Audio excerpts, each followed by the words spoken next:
Today we gather to celebrate the remarkable milestone, 50 years of marriage between Hill and Imelda.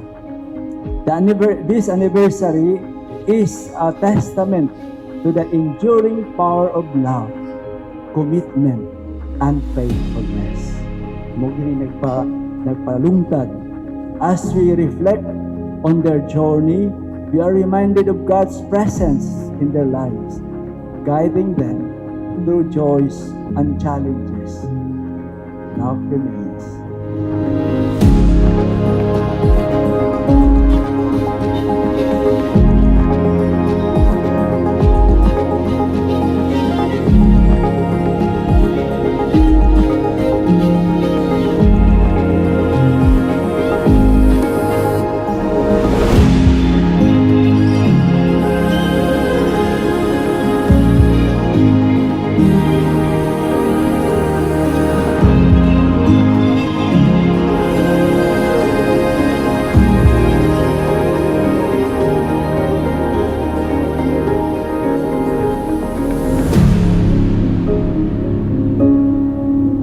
Hill and Imelda's 50 years, their journey reflects on God's love. Just as God's love is steadfast and unwavering, their commitment to each other has been a constant source of strength and inspiration. Through laughter and tears, they stood together, supporting, loving each other. Salamat yung kay ko aning akong my love. Kay nakakita jud ko partner through thick and thin. Kani siya buotan kani siya. Sige lang din ako siya i-under. Nya humble mga kaining bataa. Unang ganahan kay ko ani niya.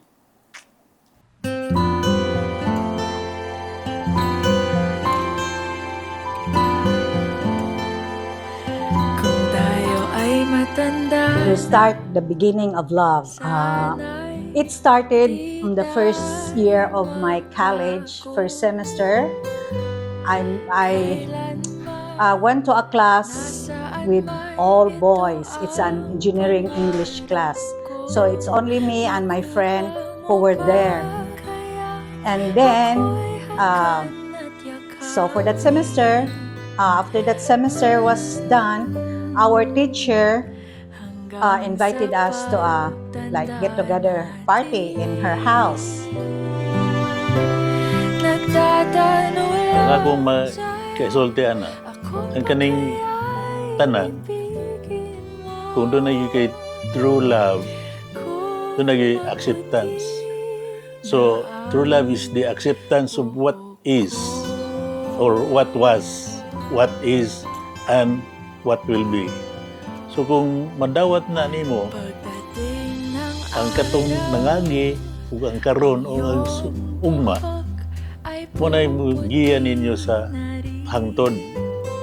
Gawas pa sa dana, doon na sa pagsalig sa Ginoo.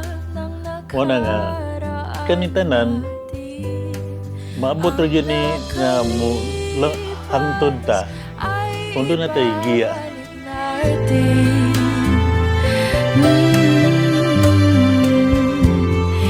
Ipapaalala ko sa'yo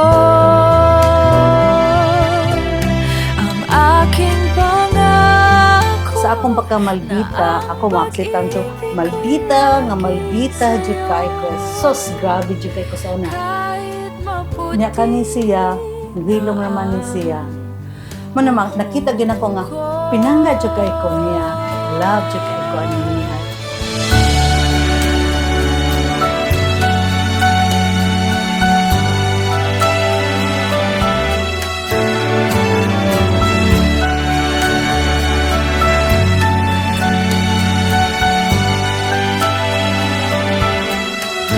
Ang nakalipas ay babalik natin. Ipapaalala ko sa'yo ang aking pangako na ang pag-ibig ko'y laging sa'yo. Kahit maputi na ang buhok ko, kahit maputi. Salamat sa pag-iguban. Although nga, ang tanan dili perfect, atog yung batong perfect. Yeah.